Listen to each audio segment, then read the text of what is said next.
Meat is poison and plants' defense chemicals are trying to kill you. That is the crux of the vegan versus carnivore debate. And people are having huge success being purely carnivore, and people are having huge success being purely plant-based. Now, what is the truth? Where is the nuance? Let's get into the detail of these subjects about how there's more to it than meets the eye and what you get on social media. So today I have Dr. Gemma Newman, the plant-powered doctor, joining me in the podcast. She obviously doesn't eat meat, but I do. And let's try and find the common understanding between us both and give you the real story behind carnivore and vegan. Today, we're tackling one of the biggest debates in nutrition and in health on social media. Plant-based versus carnivore, what is going on? But I'm not really interested in the debate who's right and wrong. I'm interested in the truth and the nuance and getting into the facts of where people are right and maybe where people are wrong. So our guest, Dr. Gemma Newman, has been a GP for over 20 years. You're a best-selling author and you're one of the leading advocates for the plant-based movement and diet and written 2 books on the subject. So welcome to the podcast, Gemma. Thank you, Sana. It's a real pleasure to be here with you. And we've known each other for a long time, probably 5-6 years, and worked together on a few bits with Tonic and nutrition, and you were helping me with kind of nutrition and guidance in the beginning of Tonic. So for me, this is an interesting one because I eat meat, you don't, but on a personal human level, we're still friends. We're not arguing. We're not on the other sides of the debate on social media that everything gets so polarizing. But to get to the bottom of this subject, can we start with, from your perspective, why do humans eat in general? Why do humans eat? It's a great question. And I also want to just say thanks again for the intro and for sharing what you did, because I find the online world really hard. And I went online so that I could share great nutritional information and help educate and bring a bit more light into what I perceive to be a very kind of polarizing world.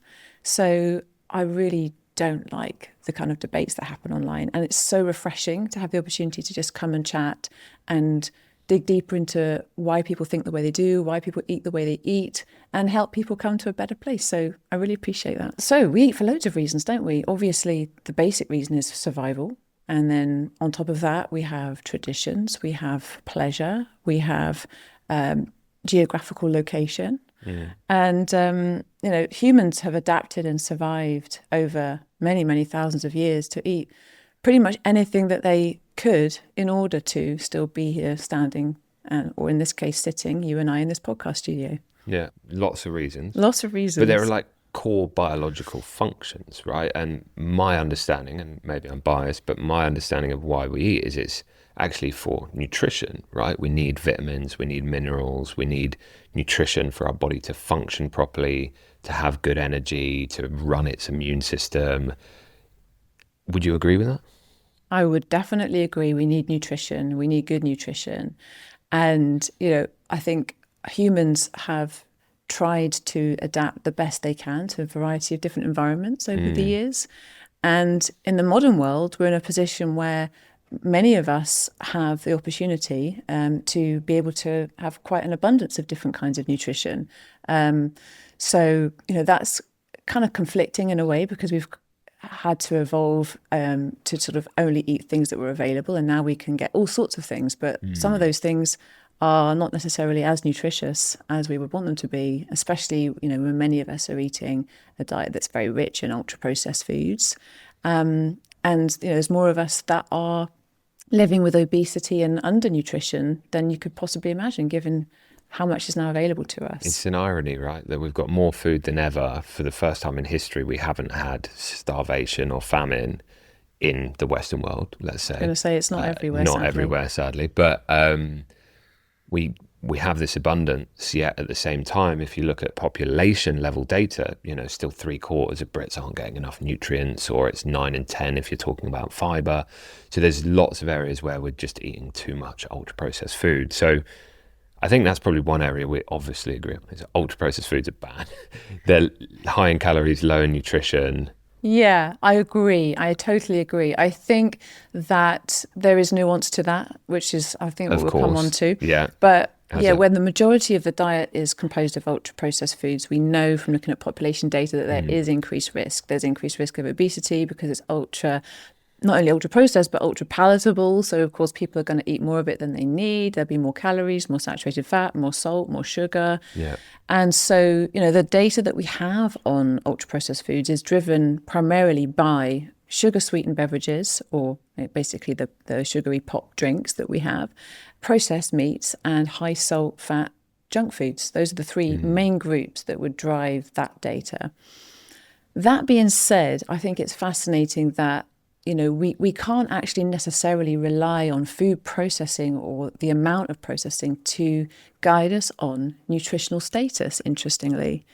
And I think that's where some of the nuances missed when it comes to talking about these foods. Yeah. So, for example, for the average American, say, the new dietary guidelines came out recently, we know that there's so many of them that are eating a lot of ultra-processed foods. And then if they suddenly cut out all refined grains, they end up actually getting to nutritional deficiency because they're not getting fortified foods anymore in their diet. They're replacing them with other sort of forms of saturated fat. So I find that's so interesting that we're living in a place now where we have certain processed foods that actually contain more nutrients than people would otherwise have eaten. So things like fortified cereals, fortified plant milks, fortified breads. These are actually a really core staple of the diet for so many people, especially if they are living on the breadline. Yeah. Well, and there's a demographic thing within that, or a socioeconomic thing around like, what are people, can they afford to buy? And therefore, if they change it, what does that mean for fortification and other things? Because some of those interventions are absolutely necessary and needed. Well, yeah. I mean, the rates of spina bifida, even pellagra, things like that, they don't really even exist anymore because of fortification of foods on a population level. And those foods that are fortified are mostly processed foods or ultra-processed foods. So True. That's an interesting aside. It's a different challenge. But so one of the things I love about you, Gemma, is because you've been a doctor for 20 years and, in your clinic, you started to actually not just look at drugs and go, how can I help my patients eat better and live a better lifestyle and be healthier, from foundationally from like a functional medicine point of view, rather than just treating the symptoms, which I think is phenomenal, and well done you for doing that and being part of the NHS and doing that. But in your practice, what have you seen as some of the issues with people that, are coming to you that are kind of diet related or nutrient related? So in my practice, the number one issue is deprivation. Simply not having the funds or the mental headspace to create healthy, nutritious meals for themselves and their families. And that is, unfortunately, the biggest driver that I see in my clinics. And that's something that's actually really hard to fix. Yeah, isn't it? No easy fix. There's no easy fix. Well, that's the economy, and then we start to get into government and politics, which we maybe shouldn't do. We could do. I mean, this is contentious enough, but I think that is something. The social determinants of health for me are huge because I see that every day. With my patients in clinic, I work in the NHS.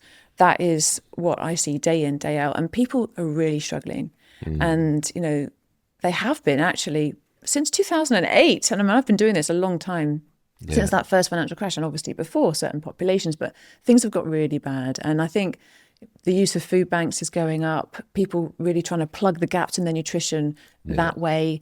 It's not easy. So that is the number one. And that can then lead to far more cases of things like heart disease, diabetes, insulin resistance, cancers. And the number one cause of death here in the UK, as in the US and other places where people follow you, is heart disease, number one, and cancer number two.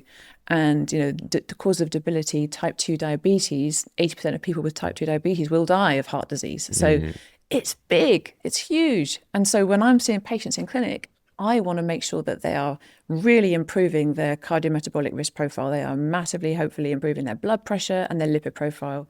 And those are the things that I tend to work on a lot every day. Very good. I mean, it's sad that arguably the one thing all those things have in common is our food choices, right? Whether it's heart disease, cancer, diabetes, like what we put in our body has a great impact on those conditions. And it does. And sometimes it doesn't feel like a choice as well, sometimes for some people. Yeah, and I've met people in the supermarket when I go out do my filming that are overweight, and I've had conversations with them to try and understand it and show them the way we're trying to get people healthier. What kind of conversations? How does that go? I'm curious. What happens when you approach someone who's obese in the supermarket? Well, I didn't actually approach him.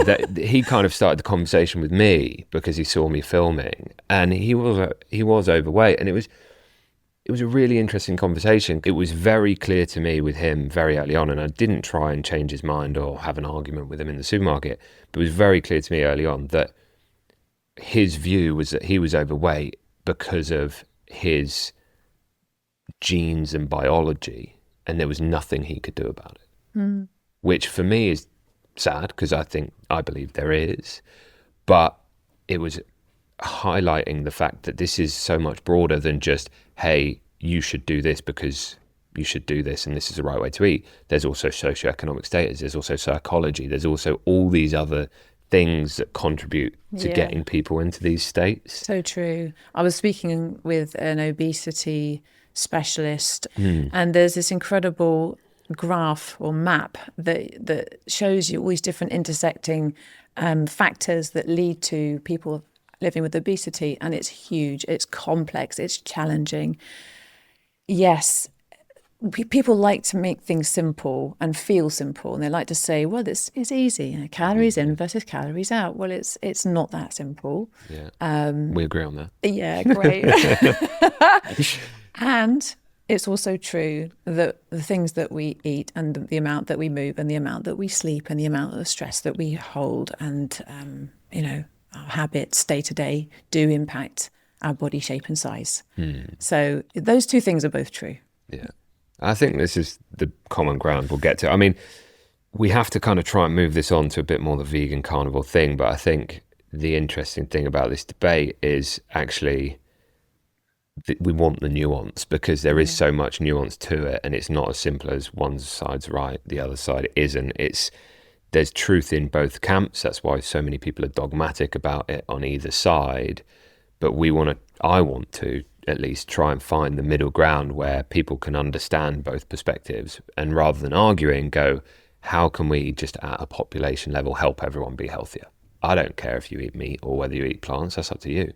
But if we can just help everyone be a little bit healthier, live a better life, live longer for their grandkids, whatever it is, whatever the reason, that's where everybody wins. So let's get into the crux of the debate. Let's get into it. Let's get stuck in. We'll start with, very simply, why do you believe plant-based eating or veganism or whatever you want to call it is the best diet for humans? Nutritionally. Let's not get into environment and that, because that's, I think, a whole nother debate, which I don't have the answers for. It's interesting you say that, Silla, because do you believe that it's possible to be a healthy human on an unhealthy planet? That's a good question. I don't. I think we are part of nature. We are part of this earth, this piece of rock in space that we flying around on.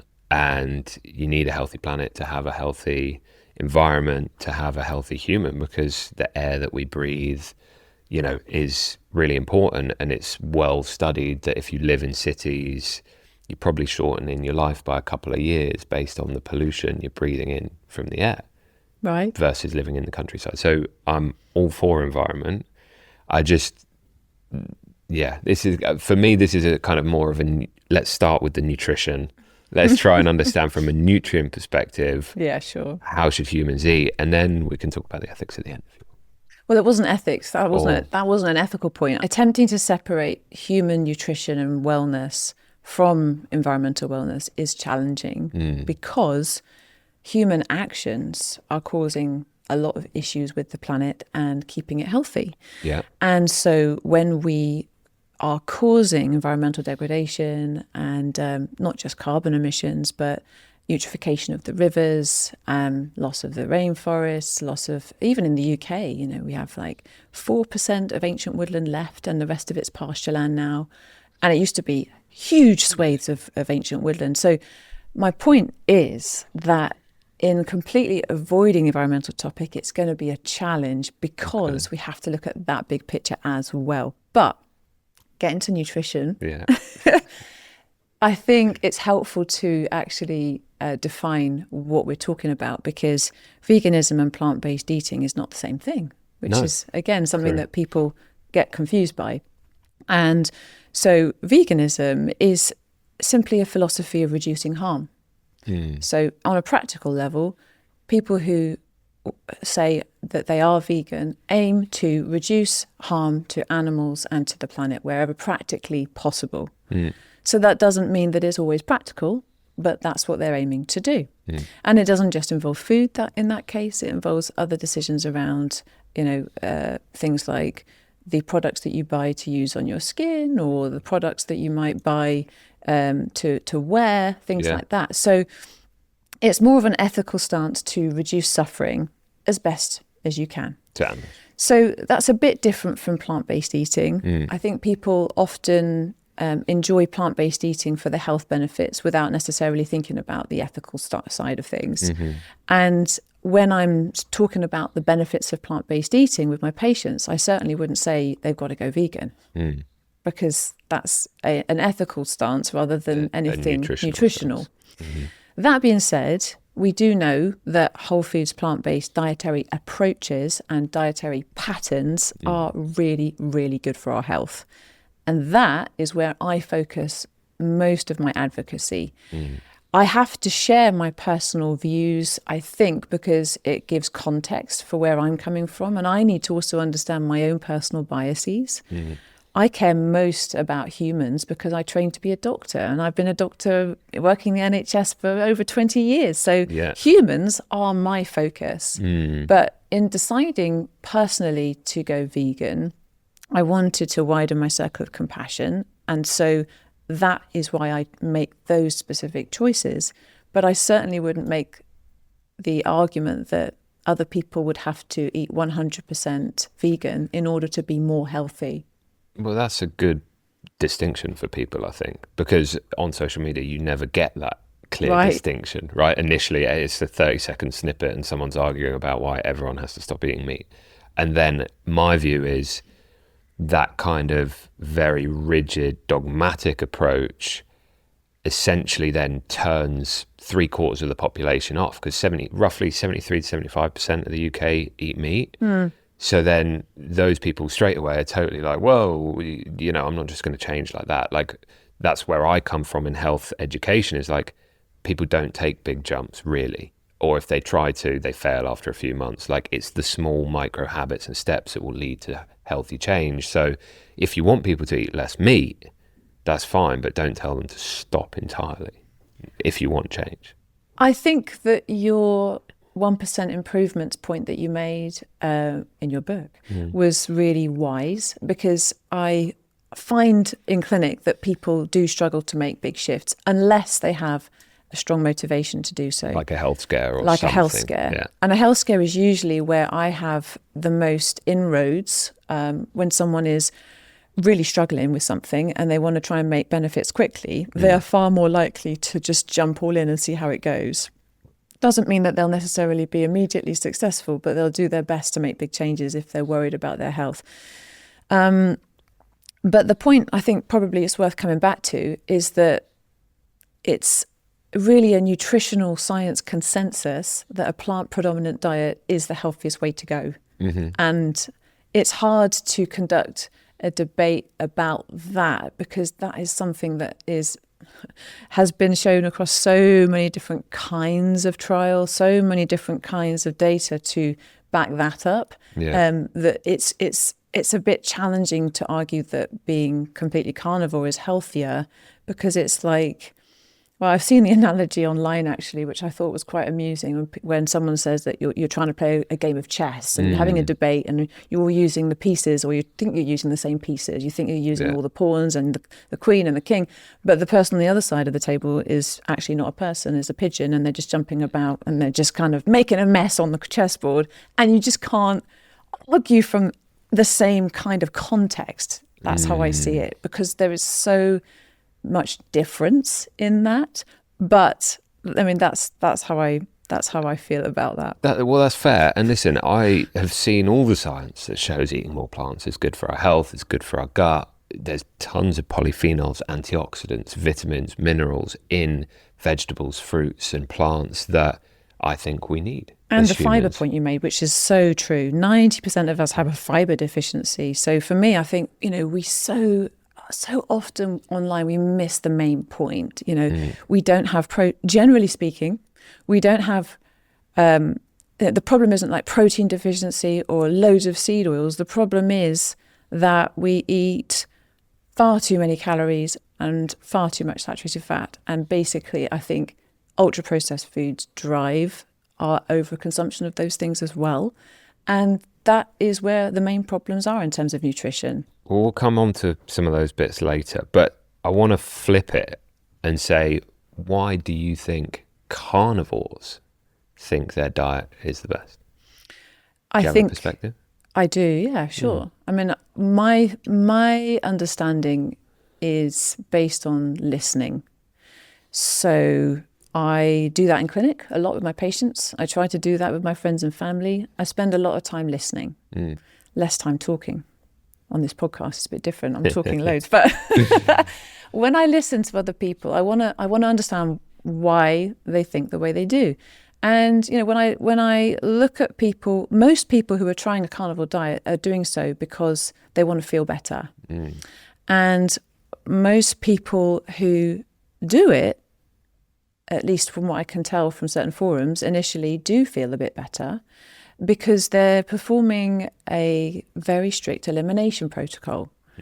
And especially if they have autoimmune issues or, they've got a bit of bloating or a variety of health conditions, they think, I'm going to do this and it's going to solve my health problems. And they often do it, it seems to me, from what I've seen, out of desperation. They want to make a change and they think this is going to be the thing to help them feel better. And at least in the short term, if you do feel better, you're going to keep going with something. So that's I think the motivation behind it. And that's where I see a lot of people talking about the benefits, is because it's made them feel personally better in the short term. I've tried carnivore diet, cards on the table. And, what I did was essentially not eat breakfast, eat steak or burgers or scrambled eggs for lunch, and then steak and eggs for dinner.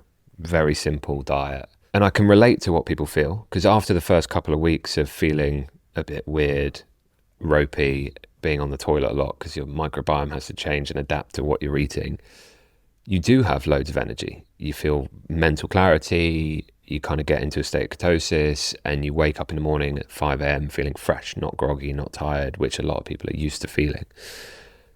But I think there's an inherent attractiveness to what you said, which is you eliminate everything bad, so obviously you're going to feel better.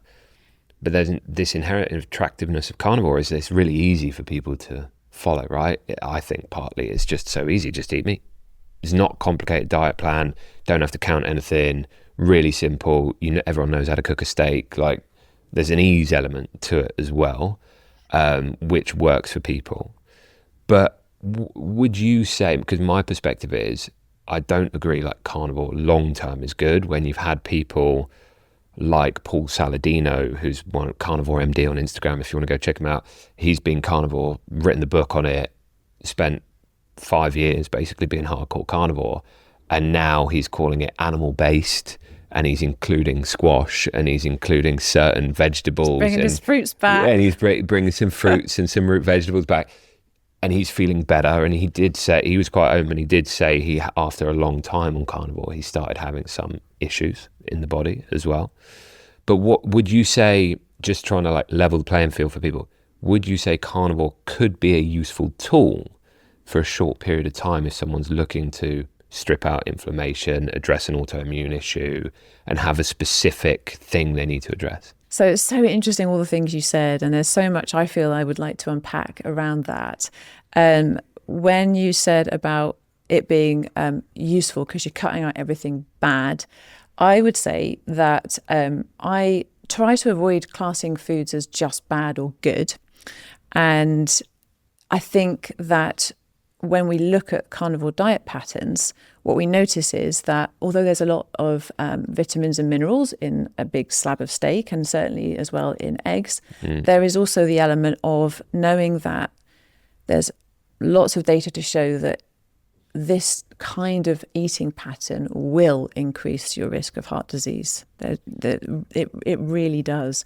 And so when you see your lipid profile shooting up, and you know that there is a long-term risk of having a heart attack or a stroke that is far greater when you are just consuming something that's so high in saturated fat, then I would say it's not necessarily going to be a beneficial elimination diet. And even for short term, because it does raise your lipid profiles even within the first few days of eating this way, especially for people who are vulnerable to big rises in LDL cholesterol. So that was one point I thought would be probably worth highlighting. I think the second point as well is that it is, I suppose, easy to cook a slice of, ham or like a steak or fry an egg. That's quite straightforward.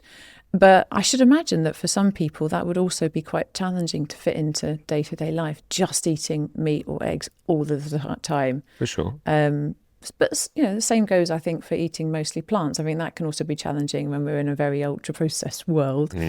But the point you made was, even in the short term, could it be beneficial? And I think some people do find it beneficial, but I don't feel I can recommend it based on the changes that even short-term changes can make on your lipid profile and your microbiome profile, because the microbiome shifts that occur when you switch over to a fully meat-based diet and take out all the fiber are very detrimental, and that can happen even with a few meals. So I would feel real challenge in recommending that even for short-term use for those reasons. Okay. But I mean, so this is my perspective, and I'm not a doctor, I'm not a scientist, but this is my logical view, and it comes a bit more from evolutionary biology, right? Which is typically we probably, in winter would have eaten some root vegetables or whatever was available in winter, and then we might have gone hunting and found a deer, and then for 3 days just eaten deer because that's all that was available, right? So do we not have the metabolic flexibility to say, okay, well, we're going to eat meat for 3 months and then just go back to a more moderate diet later? Humans are pretty incredible. We have a huge range of metabolic flexibility. But I also think we're fortunate to live in a time where we don't have to rely on the slaughter of one animal that will kind of keep the community alive for weeks on end. And when we look at human biology, looking at feces from Paleolithic man, what we see is actually that they consumed massively high fiber diet. We aim for about 30 grams of fiber now, but actually they were having in excess of 80 to 100 grams of fiber in their diet back then. Interesting. So I think that the argument that we were kind of hunter-gatherers and that's why it's great to eat meat all the time, I think that's kind of outdated, because first of all, when we talk about evolutionary biology, we would actually eat mostly fiber. And secondly, we have opportunities to eat things that are massively high in nutrition if we are able to access that. So why wouldn't we? Okay, so flipping the question a little bit, would you not say some of the success of veganism and plant-based, when people go full plant-based, that where they get that initial, I feel great, my energy's better, I feel awesome, is in a way the same thing but just different ends of the spectrum, in that the carnivore people feel better after 3-6 months and feel amazing because of all the elimination, but arguably the plant-based person on the other side of this debate is doing exactly the same thing. They're basically just eating more plants and cutting out more ultra-processed foods. Yeah, I think cutting out foods is a really important point, Sana, because when we look at dietary patterns, I'm all for talking about what do we do to get us better than where we are now. Yeah. And I think that it's helpful to look at what we replace foods with. So you're right in saying when you go whole foods plant-based, you're having loads more lentils, beans, chickpeas, vegetables, fruits, whole grains, nuts and seeds, herbs and spices. Your body is feeling very thankful for that. Yeah.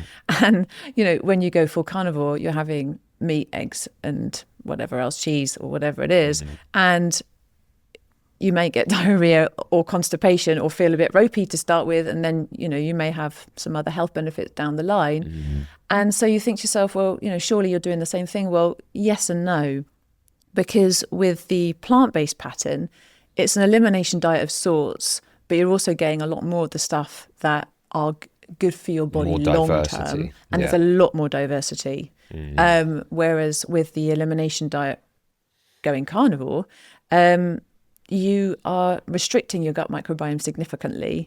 And it's going to be very hard then to get that diversity of nutrients that will lead you to get a better microbiome without having to go through the whole effort of going back slowly through all the plants, especially if you had any issues with intestinal permeability.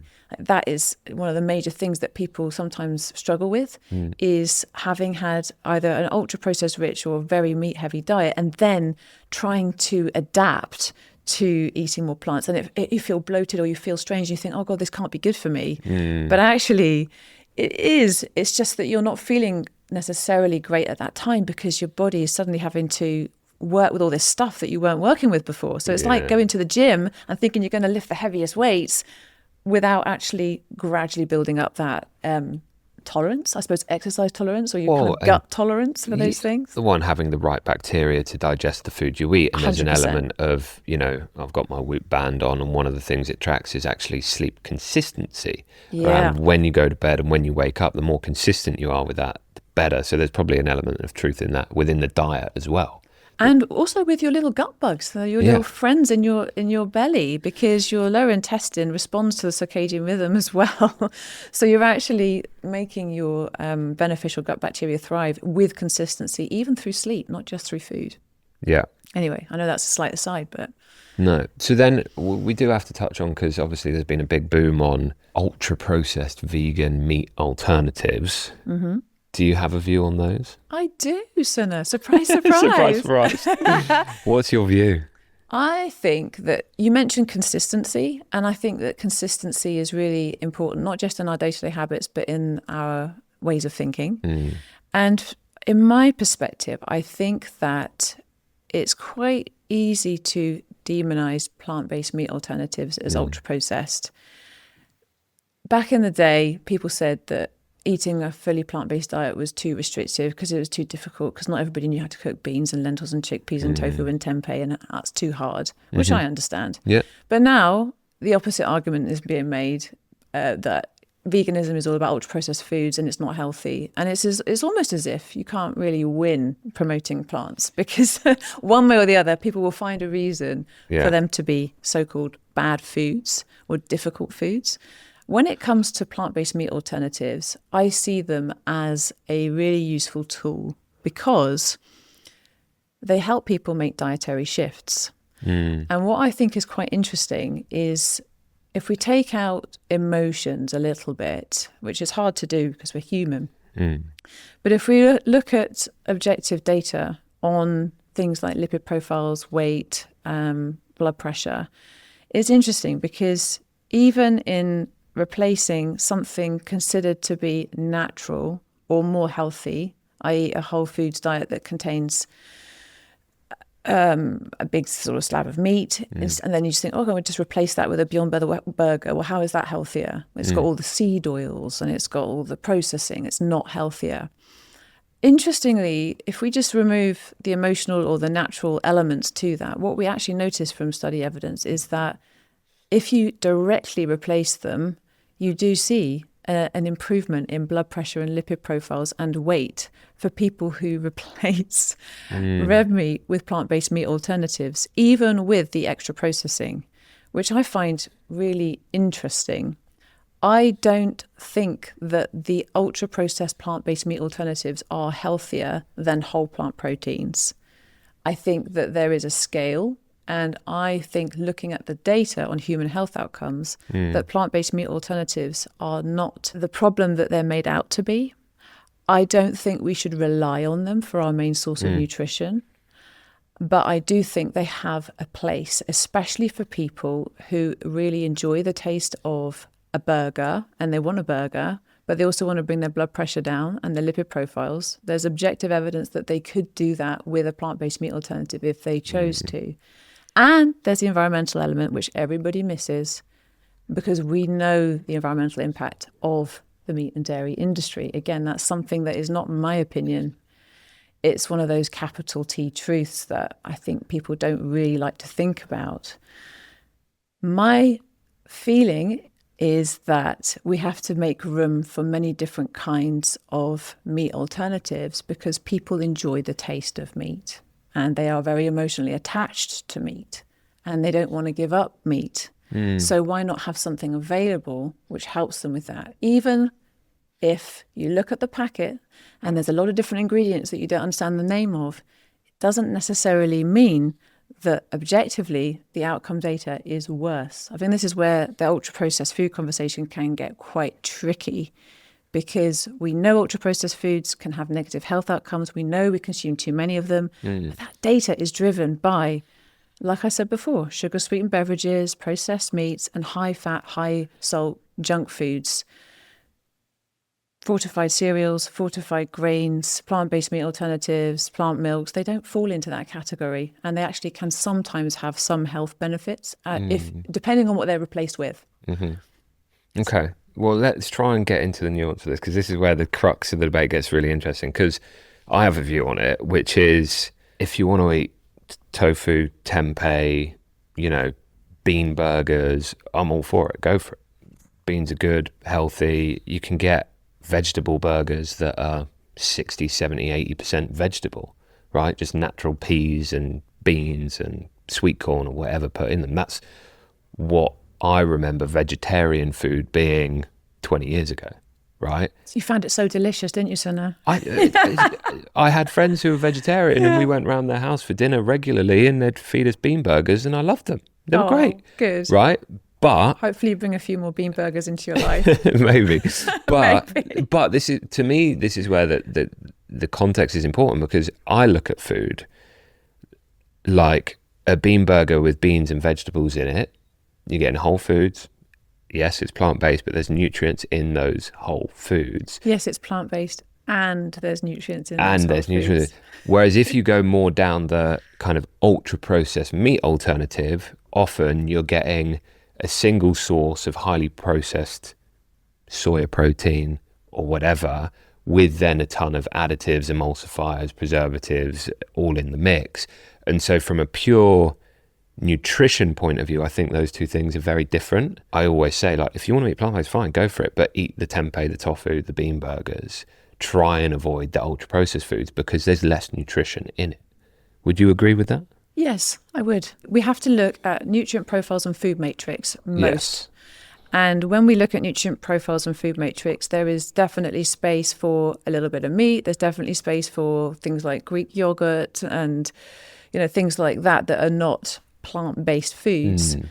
And I think there's space for plant-based meat alternatives too, because they do contain nutrients, and the seed oils that they contain polyunsaturated fatty acids, which are beneficial for health if you use them to directly replace saturated fats. And that's not an emotional opinion. That's just looking at the data. So, we're going to get onto cholesterol and saturated fats in a minute. I've got a whole section on it. But before we do that, I want to finish this point because, so to me, if we're talking scale, and I'm not really pro-vegan or pro-carnivore, I'm just like quite interested in health in general.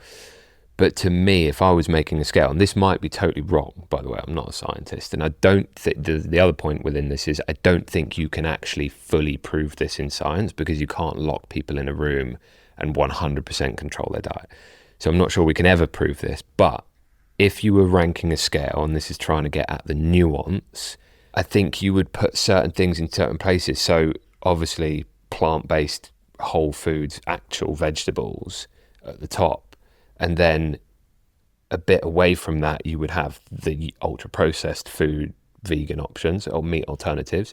So they're different things, different nutrition profiles. Obviously, we can all agree whole foods are better for you than the ultra-processed version. But potentially, this is my hypothesis, there's nuance in between, which is that actually probably whole foods, plants are really healthy for us. But like a steak is highly bioavailable protein, lots of creatine, B12, heme, iron, DHA, EPA. You're getting all these things from red meat. So if you get, and we can try and add ethics into this a little bit by saying, if you get, say, a grass-fed organic steak from your local farm, I would put that up there with the whole foods kind of alternative at the top, and that it's better than plant-based. But then if you had plant-based here, which is like vegetables and beans and whatever, would that be better than a Richmond sausage from the supermarket, which is 46% pork and nitrates and everything else? Then obviously the meat is worse. And so I think what I'm trying to make a distinction between is, even within plant-based and carnivore, there's the nuance of processed and unprocessed and how things are made and how things are farmed as well, which to me clearly dictates the nutrient status of the food. And I would pick the most nutritious. And if you look at, the facts of gram for gram in a piece of steak, there's a lot of nutrition in there. Yeah, so I like the way you thought about it, because you're looking for nutrient levels and you're trying to understand, well, what's going to give me the maximum bang for my buck, if you like. Yeah. And I think that there is some benefit in doing that as well. And I would say that when we look at diet, because our emotions and our taste buds and traditions often dictate the foods that we choose to eat, I think sometimes we feel like we're probably eating more of the good stuff than we think we are. Mm-hmm. We've both talked about how there's a massive issue with fiber deficiency. And I think that when we focus our meals around meat, it's actually quite hard to meet our fiber needs in a way that we historically used to. Mm-hmm. So, when there was war rations, having a ration of bacon or an egg was just maybe like a once a month thing. And you had to try and work around eating more of those sort of vegetables and things like that because you just didn't have it. And interestingly, heart disease existed before ultra processed foods were created. I think people often forget when we get so focused on ultra processed foods, which are a problem, we also seem to forget that heart attacks and strokes still killed people way before the processing of foods. There's a reason why the rich and the royalty would die of heart attacks and strokes, and it's because they were eating a lot of meat-heavy meals. It's really no surprise when you look at the nutritional data that, yes, you're right, red meat does have plenty of nutrients that you've listed, but they also have other things that are less healthy for our bodies if we overconsume them. And I know that you want to touch on things like cholesterol, but there's other carcinogens as well contained within, clearly we know within processed meats and red meats a little bit too, which would increase those risks a little bit. So I think it's quite difficult to say that there's no increased risk to our health if we have as much steak as we like, because there are health risks attached to that. Well, but then that's where we get into balance, right? Yeah. And a balanced diet and what that actually means, because, But people have so many different ideas of balance. You see, that's what I was coming back to. The idea of thinking, I've got a balanced diet, I eat loads of vegetables. Then you actually look at what they've eaten and it's not much, right? But I think it's an important point, the balance thing, because what I say to people is like the classic British meat and 2 veg wasn't far wrong. Maybe half your plate's meat, half your plate's veg. You can argue about the percentages of what that should be, but if you're eating just real unprocessed food, like my gran, she lived till 96, but she ate 2 warm meals every single day. She was a traditionalist. She loved cooking. She would cook a roast dinner at lunch and then have something else at dinner. And is that too far wrong? I think that it's definitely the right direction, depending on what you tend to have in your day-to-day life. Whole grains are really missing from what you've described. Whole grains are a really important part of the conversation. And I think it's very healthy to have 2 to 4 portions of whole grains a day, as well as your vegetables and your fruits and your nuts and your seeds. I certainly think that meat into veg is a good way to think about food, because you're thinking about keeping it natural, you're thinking about veggies as being half of the plate. But I also believe that it's important to add whole grains to the conversation. Whole grains are a real core dietary staple that do provide a lot of nutrition. And interestingly, every dietary guideline that's ever been produced puts whole grains at being really a really important part of the diet. 2 to 4 portions a day is brilliant. So I would say we're missing whole grains from what you described, and that's very important. I think looking at the data on things like red meat, it's very clear to me that we have to try to minimize it, even though there are good nutrients in red meat.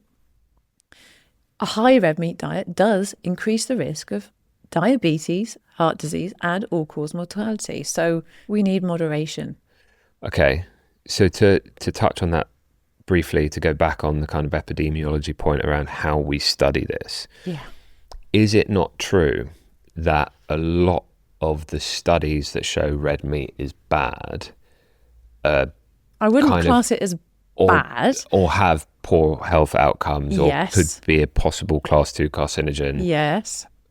Is it not Yes. true that a lot of those studies class red meat as a burger, chips, soda, a pizza with pepperoni? You know, like, there's a difference, and this is what I'm trying to get at, is the nuance is, if you did those studies where you actually locked people in a room and one group was eating red meat, which is organic grass-fed steak from the local farmer, and another group is eating red meat as per the study definition of burger and chips with soda, pizza, hot dogs, sausages, you name it, is there not a huge difference in that? And the way we study red meat has potential limitations on what it suggests. I think you're right that it's really important to acknowledge where weaknesses are in scientific study. And scientists do that a lot when they're doing a research paper. They will adjust for confounding factors in their research. And I also think it's really important to respect nutritional epidemiology. Epidemiology is respected in every other field, but for some reason, people don't respect nutritional epidemiologists and the work that they do, which is incredibly complex. And I think that when you look at nutritional epidemiology, it is very clear that red meat specifically still has risks of heart disease and cancer and type 2 diabetes. And that's not just one study. It's important to account for the fact that some studies would potentially bunch processed meat together with red meat. And that is a challenge because they are not the same thing. And it's important to note that the World Health Organization does class processed meat as a class 1 carcinogen. And smoking data, there's no randomized control trials on smoking cigarettes, but everybody kind of accepts that epidemiological data is enough to prove that smoking is linked to cancer. But for some reason, people don't accept the same thing when it comes to red meat. And I think it's because we're so attached to the idea of eating it. We can't seem to look at the data that we have and be able to say, you know, this is something, this is a signal. Well, I mean, look, epidemiology has to be a signal. It's always used as a signal normally in science And that's respected by people usually only when it fits their own agenda. There's definite. So, you know, because I've also seen this online, you know, when you have a carnivore influencer and they say, you can't trust nutrition science, it's all only epidemiological data. And then they'll try and scrabble around for something that would fit with their argument that's not an anecdote. And they'll use epidemiology. They'll try and find epidemiological data. And then you look at the paper and they've misquoted it. So you just think, it's the whole chessboard pigeon argument. Sometimes I feel. Listen, there's a lot of misinformation on social media, and I'll be the first to admit I sometimes get stuff wrong because we're, you know, filming lots of videos. We all do. I still do think it's a positive for health because the way we're disseminating information so much faster, like we're learning a lot quicker than we ever would have 20 years ago, which I think is overall a good thing. And if you have the debate and you allow the conversation, then actually we'll all advance our learning. But would you say there's potential nuance even going further into red meat that potentially the carcinogenic effect or the poor health effect of red meat isn't necessarily just down to the meat itself. It's down to often the fact that we sear the steak and burn it, because you could never separate that in a study. If you say someone, hey, you eat steak, you don't eat steak, you're not dictating how they cook it. That's a really good point, Sana.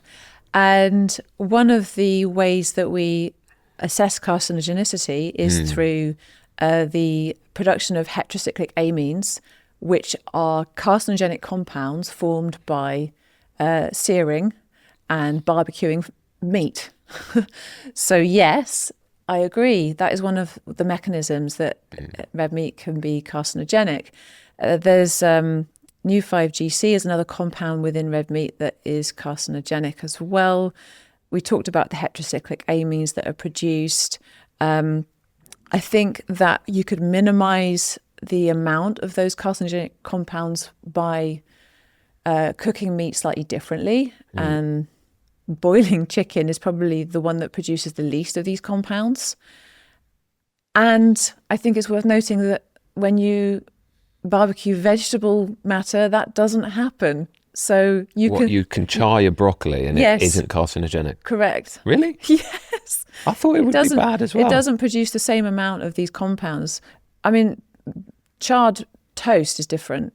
You would still burning your toast is bad. Yeah, exactly. But it doesn't happen with vegetables. So I think it's just an interesting point to make. You're absolutely right that one of the main drivers of the carcinogenic potential is the way we cook it.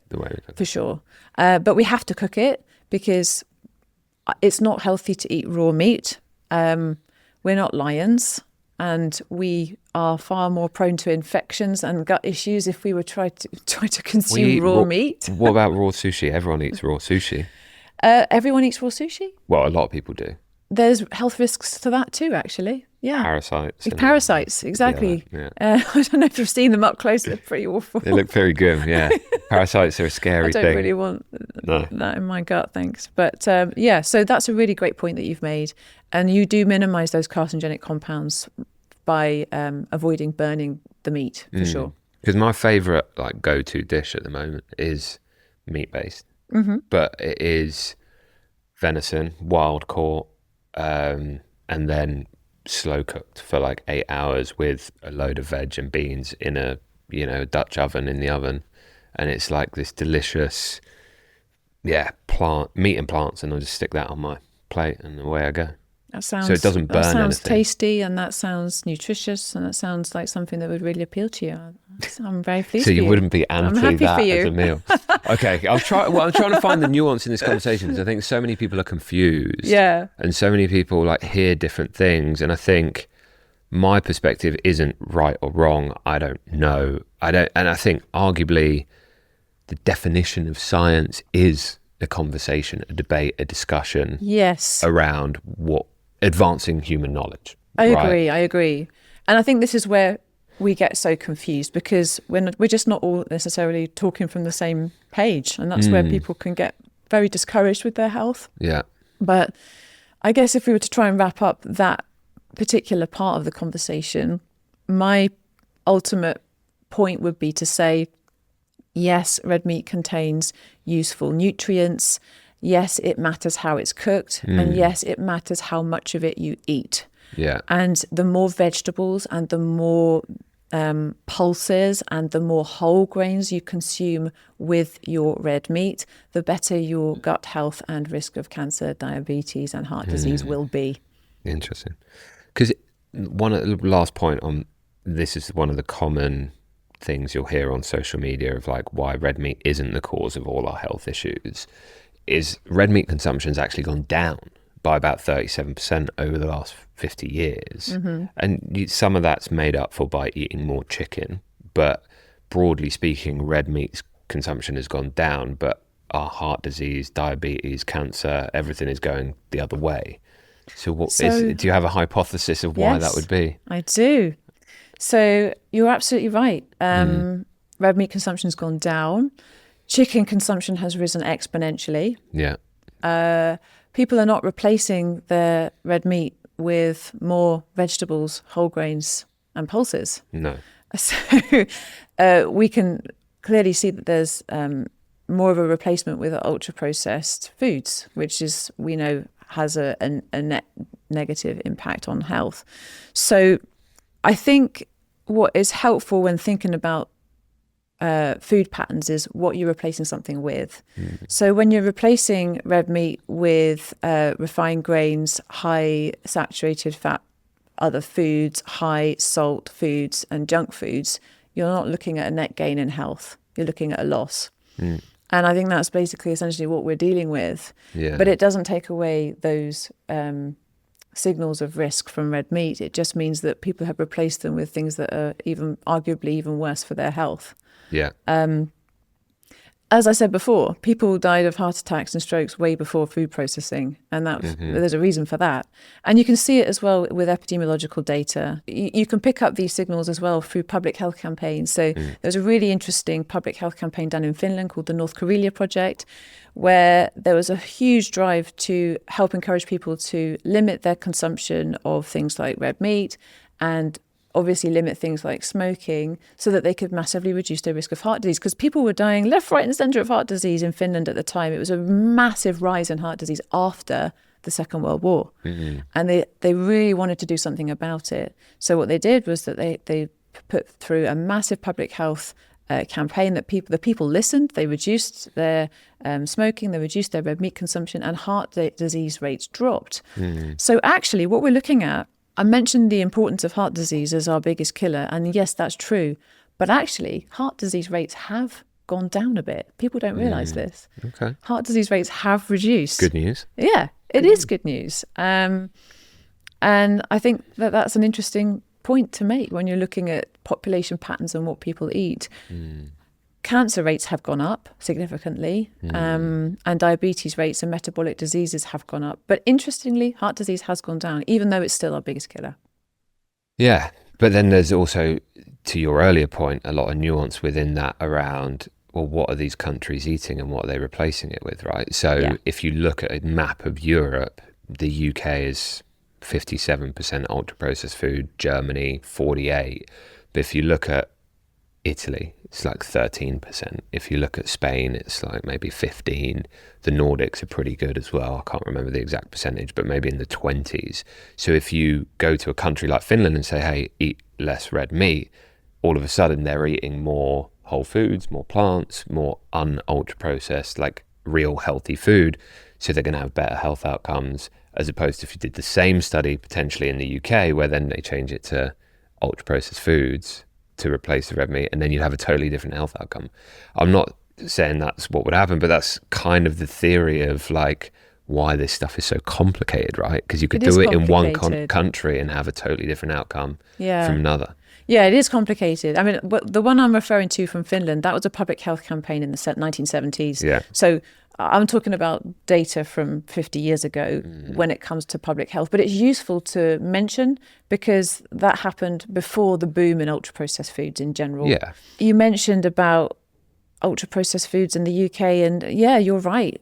We have a quite similar dietary profile to the US, actually, when it comes to that. And, it is a net loss, I think, for the health of the nation. And that's something that I'm glad we're addressing with nuance today. Yeah. So, yeah, I think you're absolutely right. But looking at European and, I suppose, international populations is really helpful, because when you compare dietary patterns across populations, there are still patterns that you see that lead to health. And I see the conversation online being quite derogatory of not only epidemiological data, but also really well-conducted studies on diet and nutrition that are multi-center, multinational, that show the same patterns. And that is that a predominantly plant-based diet is the healthiest for the human populations in general. And would you agree that the most studied is actually probably the Mediterranean diet? Yeah, I would. The Mediterranean diet is the most studied. But that doesn't necessarily mean that indigenous diets from other cultures are not as healthy, as long as they contain lots of plants. And, that happens, we look at staple foods around the world and we notice that similar patterns emerge, and that is high veg, high whole grain, high pulses. regardless of what their traditions are when it comes to cooking. Because obviously then, but the Mediterranean diet includes some meat, right? Yeah, but it's so interesting when you look at, so let's talk about that. So the Predimed trial, there was quite a lot of heat online about the Predimed trial, but when you looked at the dietary patterns and the Mediterranean patterns they were looking at, replacing things with like olive oil and fish and so on, it's actually the veggie-rich med diet that proved to be the most effective overall for reducing risk of things like stroke and heart attacks. So it was a lot of veggies essentially was the win. And even stuff like, maybe people talk about the 7 country study. That really bothers me when people diss that because it was so meticulously done. Ancel Keys. Which one? Ancel Keys? Yeah, he did this study called the 7 country study. And you see a lot of people who are talking online about this saying, he cherry picked the data to show that, saturated fat causes heart disease. He cherry picked. No, he didn't. He only picked those 7 countries because at the time when he started the study back in, I think, 1958, those were the only countries that had the requisite amount of data and ability to capture data prospectively that was required for the study to actually show outcomes. Okay. So countries were not excluded because of their dietary patterns. Countries were only excluded because they were not doing the requisite data collection, and then the data was collected. So he couldn't make up outcomes before the data collection. Do you see what I'm saying? Right. So countries like, I'm trying to think now which countries were included. The USA was included, Japan, Yugoslavia, Italy, Greece. Basically countries that had hard outcome data. Yeah. They had the ability to show the data that they needed for dietary patterns and hard outcome data when it came to things like heart attack risk. Okay. Those are the only reasons those countries were picked. And then they collected the data. Right. So Gary Taubes has written a whole book around this, around how but so let me, I don't know what Ancel Keys did. Gary Taubes says he was paid off by Big Sugar to point the blame at fat and whatever. I don't know. It was in the 50s, 60s. I wasn't there. I wasn't alive. But what would you say about, say, the French data where high saturated fat content and consumption doesn't lead to increased risk of heart attack? How can it be true that saturated fat's the enemy? If you eat saturated fat, doesn't matter from what source, you're going to get a heart attack. Yet there's a country that proves the exact opposite. So France doesn't prove the opposite. France was excluded from the 7 country study because they didn't have the requisite data at the beginning for them to be included. So it wasn't, France, people eat a lot of saturated fat there, so we're not going to include them. So there was no agenda around France not being in the 7 country study. I'm not saying that, but now we have the data. So now we do. Yeah. Now we have the data, and interestingly, when we look at data from France and other countries, human biology hasn't changed. France isn't an anomaly. You look at the World Health Organization Monica project, you look at, I think that included 38 countries, including France. You've got data from the EPIC cohort, that's 10 countries, including France. And the same links are still proven in those studies between saturated fat consumption and heart disease risk. France, sadly, doesn't have an exemption, and French people don't have an exemption from that data. Data since the 7 country studies actually shows that French people have exactly the same biological risk of heart disease as everybody else in the world. But if you look at just macro population data, they have lower heart disease than the UK, and they eat way more saturated fat. So how does that correlate? Well, I'm not offering you a direct comparison between French and English people based on an anecdote about how much they eat, but we know from nutritional data that British people eat a lot more ultra-processed foods, and French people also, in general, I should imagine, also eat a lot of vegetables and foods from the local market that include pulses and things that are also healthy for them. So and snails, but let's not touch on snails. So I mean, I don't want to get into anecdotes about it, but when we look at population data, so France is included, like I said before, the World Health Organization Monica project, you got the EPIC data, they don't have, there's no difference there in those risks, looking in detail at what they eat. So it's not really that France is an outlier. It's just perceived to be. Right. Because I guess what I'm trying to get at is, are we not missing the nuance, right? Which to me, the nuance is potentially, hypothesis. If you eat a high saturated fat diet and have poor metabolic health and overconsume ultra-processed foods, real problem, real proven issue. If you have high fat, saturated fat consumption from natural foods, eat a low ultra-processed food diet and have good metabolic health, it's a totally different thing. It's not the same thing. Like, agreed, it's not the same thing. And yet we do have a lot of data, not just mechanistic, but also epidemiological, randomized controlled trials, the synthesis of like different types of evidence that not only show a mechanism but also show an outcome. I think this is an issue that a lot of people who don't like to admit that saturated fat can contribute to heart disease have, is that they think, okay, well, maybe it's just, epidemiology, which doesn't count, and maybe it's just this mechanism, and that doesn't count. But when you synthesize it together, you see there is very clear pathway to increased saturated fat consumption, increasing LDL, which increases atherosclerotic plaque, which increases risk of heart disease and stroke. It's there. How much it impacts us will depend on how much we eat. And the nuance is there as well. Yes, it's not great to have a lot of refined grains. Yes, it's not great to have too much excess sugar. Yes, it's not great to have all of this junk food. Of course, agreed. Yeah. And yes, it's great to have loads more veggies and pulses and grains and seeds and nuts. Yes, yes, yes. But don't overdo it with the meat. Fair. Because I guess and I'm just a guy who looks at logic, right, is, your brain needs cholesterol to function properly. And it's actually a nutrient our body needs to make hormones and bile acid and other things. What I find is unhelpful is all saturated fat is bad. Don't eat saturated fat, because then you're saying don't eat eggs, don't eat coconut oil, don't eat other things. And my argument is it's not that simple, right?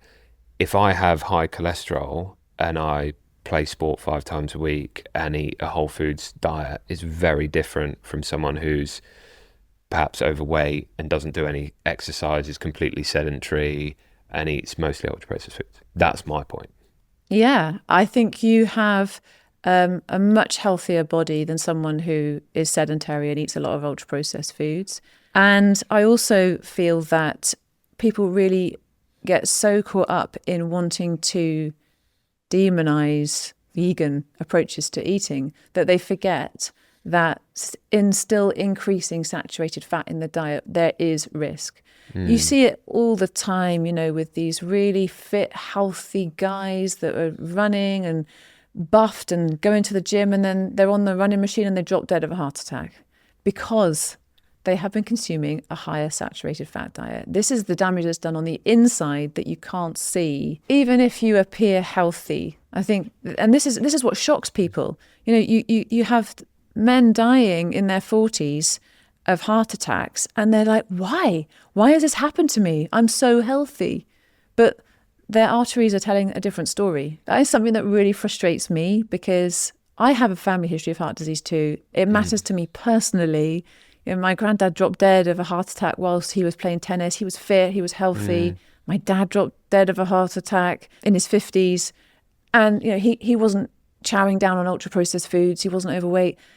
We neglect the risks to our health from eating saturated fat because we think we're immune from having a heart attack because we're eating whole foods. And I think that's something that needs to be addressed. What would you say about the studies that, for eggs and coconut oil specifically, that showed consumption of dietary saturated fat in those forms does not increase your bodily cholesterol levels?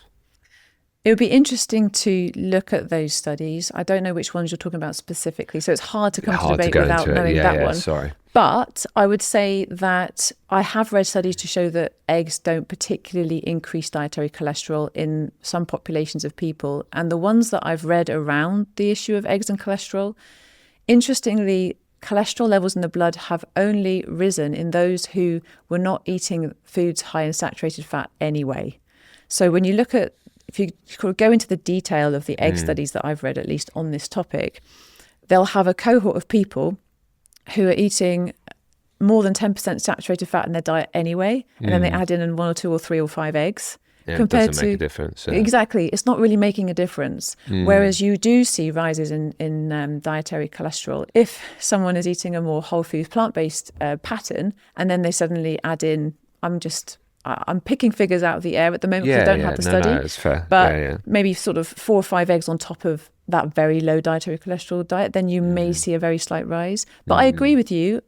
Overall, the data does show that, eggs don't move the needle much when it comes to saturated fat intake when you're already eating more than 10% saturated fat anyway. Interesting. Because, I think eggs are one of the healthiest foods out there, potentially. If you look at all the choline and all the nutrients you get in them, you're getting good levels of vitamin D, omega-3, like there's really good stuff in there. So I look at it from a nutrition point of view, and then take a view on the cholesterol side of it and go, well, it doesn't seem to affect it that much. Yeah, I think you're right. It is a good source of nutrition. And again, it comes back down to the food matrix and what you're replacing things with. Yeah, well, absolutely. That's where the truth is always somewhere in the middle. So I'll move on, because I don't think the point of this is for us to settle the debate on cholesterol and saturated fat and red meat, because there are people like Dr. Aseem Malhotra, who I follow, who's very outspoken about how cholesterol isn't the issue we think it is to be. And there's a debate going on in the scientific community, and you don't have the studies in front of you. I'm not a doctor or a scientist. I can send them to you. You could please send them to me. I'd like to for your show notes. I would love to learn and look at it. I just come at it from an approach of I don't know, and I make kind of logical decisions for my own health, and I listen to my body of what seems to work for me and when I feel good. Yeah. Because for me, what's true for me when I listen to my body is if I eat a really meat heavy few meals, I crave some vegetables and some salad and some lettuce and that freshness that you get from those foods. So to me, that's a cue that my body wants those vegetables, those plants, and wants more of them. And then the inverse is also true. Whereas if I eat loads of plant-based meals, all of a sudden, sometimes I'm like, oh, I want a bit of meat, or I want some eggs, or I want something. And so I just go off that and how my body feels and feels good. So it's not the same for everybody. Men and women are different. Individual socioeconomic statuses mean different things for different people, what they can afford, when they can eat. And I think we all are going to learn a lot more as we go forward, but the debate kind of rages on. But I just wanted to kind of show some perspective on the nuance, because there's the other studies that you'll see people quote around. Actually, one of the things some blue zones have in common is that the centenarians have high cholesterol, which then points in a weird way. I'm not sure about that one. I'd need to look at that. And also the blue zones is not technically a study. It's more of a... Dan Buettner did an amazing job with that, I think. He was able to go into these communities and find out more about how they tick and what they eat and how they live. And I think we can learn from the blue zones. And, diet-wise, they eat mostly plant-based, and pulses are the thing, like beans, lentils, chickpeas, essentially as the main dietary staple in all of those different populations, wherever they are, be it Okinawa or Sardinia. But so I think, yes, we can definitely learn from the blue zones, but it's actually technically not necessarily a study. No. And that's fair. And, ultimately it's not, and we don't know, I guess this and is... And also community. We're not even talking about things like the power of community and love and relationships in our health. Purpose, right? The one that stood out for me the most with the blue zones was some master's student did a whole project on it, and of the 10 things that they all had in common, only 2 were diet related. The other 8 were community, purpose, all these other things that have a really big impact on your health more broadly. And I think this is where I'm trying to get to with the nuance of this conversation is like, well, maybe we're slightly wrong about cholesterol, because actually if you have a community and you eat enough plants and vegetables, then it doesn't matter as much. No, I disagree. That's fine. I don't know. I also agree that community is so important. And actually, I read the Dan Buettner, Blue Zones of Happiness. It's such a great book. I need to read it. I think you'd enjoy it. Okay. And it really helps people to understand a bit more about, again, social determinants of health. And the biggest driver of how healthy we end up being and how long we live is actually where we were born and what communities we grow up in, which is actually quite hard to stomach when we're focusing so much on nutrition. Again, it's something that sometimes feels a little bit less in our control. Yeah, I mean, grandkids make grandparents live longer. I've seen in some studies. So I have to make sure I let my in-laws and my mum know that so they can come over more often. Come around more often and help with the childcare, please. Yeah. But, you know, so it's so hard, right? And this is where social media in a 60-second video will always get it wrong, because there's so many confounding variables that you need to factor in that you can't do it in a 60-second video.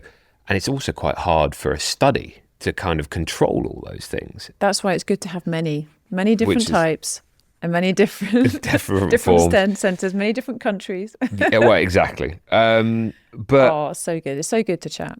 It's good to chat. And listen, we also don't have to agree on everything, right? Like I think that's one of the things social media misses is you can be vegan, you can be plant-based, you can think I'm wrong or right. It's okay. We can still be friends. We can still have a conversation. We don't have to get in the comments and start shouting at each other like, you're a terrible person because you think this.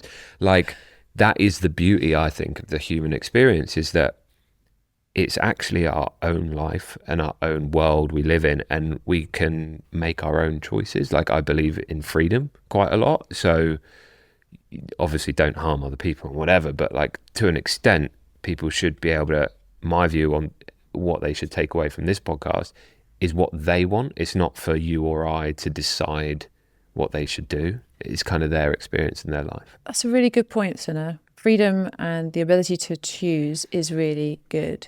And that's something that actually sometimes really bothers me about the online space, is because my feeling is that when people follow carnivore influencers, they are making a decision that they think is going to be good for their health. And then when they die of a heart attack 15 years later, there's literally no consequence for the person that was sharing information that could have led to that. And that breaks my heart, actually, because I think you're taking away someone's freedom, you're taking away their future with their grandchildren if you're sharing harmful health information. But you could make the same argument about smoking 50 years ago. Doctors were being paid to promote smoking as heart healthy in the beginning. They didn't know, or maybe they. But that I agree, and that was wrong. And it was 100%. It was 100% wrong. I guess what I mean is like the data is there. I think this is the thing: is you can argue people didn't know, so it was fine, but it wasn't fine, and they didn't know. But we do know if we are able to actually look at the studies and avoid misrepresenting them. So I think that's the thing that bothers me the most, actually. Which is fair, but people still smoke today. I guess this is a totally less, yes. which is good. My point is more like, I guess this is a more ethical, philosophical debate around, do you think people should be allowed to still smoke even though we know? Well, of course. I mean, people are allowed to do whatever they like, but I think it's a disservice to people to think that people who have influence over other people's choices, it's not a completely free decision. Yeah, because you get influenced, right? People get influenced. We all get influenced. People make great videos online that influence me, but even the media can be biased and influence people in certain ways with their headlines and the clickbait titles. And then Agreed. I often try and ignore the headline and try and read actually what happened. And it amazes me how little there is in a press article these days of what actually happened. Like, just tell me what happened. Yeah. It's all fluff around the edges and kind of fear mongering and sensationalism and that's why I work so hard to try and bring that nuance back online. So I'm really so glad that you're feeling the same. I think we all need to find ways to meet in the middle. But in the essence of being social and quick fire, rapid fire, trying to get to the bottom of some of these all day, things. couldn't we? But let's just get to the crux of it. Like, yeah, I've got 5 rapid fire questions. Just answer true, false, or it's complicated. Okay. I'll try. And I can give you mine, and we can then let people make up their own mind. Let's go for it. How about that? Number 1, red meat causes cancer. True. Number 2, soy causes man boobs. False. Number 3, vegan diets reverse all disease. False. Number 4, carnivore diets destroy the gut. True. Number 5, I know the answer to this one. Plants are trying to kill you. What would you do if I said true? I mean, we didn't even talk about plants, defense chemicals. Oh God, we don't need to go down that. Jazz. We don't need to go down that route. Yeah. Yeah, it's False. very specific and not applicable to most people in the population. No. I would agree. Personally, if I give you my take on these, and again, I'm not. Are you going to do a true, false, or it's complicated too? Well, I would say that red meat causes cancer is complicated. It's not as black and white because of the red meat burning carcinogen situation. And I think also people sometimes confuse, the World Health Organization risk and the class 1 carcinogen issue. I think sometimes people can sort of confuse risk with likelihood. So, smoking would increase risk of lung cancer by about 80%. Yeah. Red meat would increase risk of bowel cancer maybe by a factor of more like 20%. So you can't equate the two things because there's less risk attached to one compared to the other. So it's not as black and white. It's not as black and white. But the more veggies, the better. It's kind of like a slight offset there. Well, and that would be a point I want you to be able to finish. And I 100% agree. The more plants, the better. The more whole foods, the better. The more beans, the better. This is good, nutritious food, right? We've always eaten plants and fruits and vegetables and beans. And I think 100% we should eat more. I'm a bit anti the ultra processed food, and there's nuance within that as well. But yeah, the red meat thing is because I would also then start, processed meat versus red meat, and there's nuance in that, and whether it's a factory farmed steak that's been flown in from Brazil that's eaten GMO feedlot corn for its whole life compared to one from your local farmer that's just been on a field its whole life. I think they're also two different things. So they are. Not environmentally, but they are. There is different feeling to those two things for sure. Yeah, nutritionally, there's definitely more omega-3s in a grass-fed steak, arguably. Yes, and no less saturated fat. No less saturated fat, but it's complicated. It's what I'm saying. Yeah. The soy causes man boobs thing, I think, is false. I don't think I've seen anything on that. I think. Yeah, vegan diets can't reverse all disease, although what I do believe is you can reverse a lot of disease through a healthy diet. You absolutely can, and I've seen that in clinic. And that's more clinical pragmatism than ideology. I want to help people get their cholesterol down the quickest, their blood pressure down the quickest, their weight down the quickest, and they can do that eating more plants. And you're doing it in practice, which is amazing, right? Because we don't necessarily need to prescribe more pills to everyone. Yeah. So that's really good. And then, plants aren't trying to kill you. That's definitely false. And carnivore diets destroy the gut.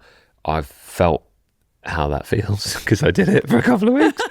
And it's pretty rogue. I don't know if it necessarily destroys the gut or whether it just changes your microbiome and that's disruption, but I don't know. It's okay to not know. Gemma, I hope this wasn't too challenging. I tried to throw some challenging questions at you to try and get both sides of the perspective. I think I loved it. You loved it. Good. Yeah. That's good. So we can have a conversation and we don't necessarily agree on everything. And, hopefully people can take some things away from it and go do more reading. We'll put some show notes in. I'd love to send some show notes. If people love it, I'll send it. Yeah, we'll send it in so you can make up your own mind, ultimately. Like, I'm not here to make your mind up for you.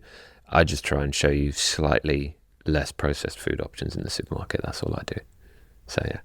Thank you for coming on, Gemma. It was really, really interesting. Oh, I loved it. Thank you, Sana. I really appreciate it. There is one last question that I always ask the podcast guests. What does health mean to you?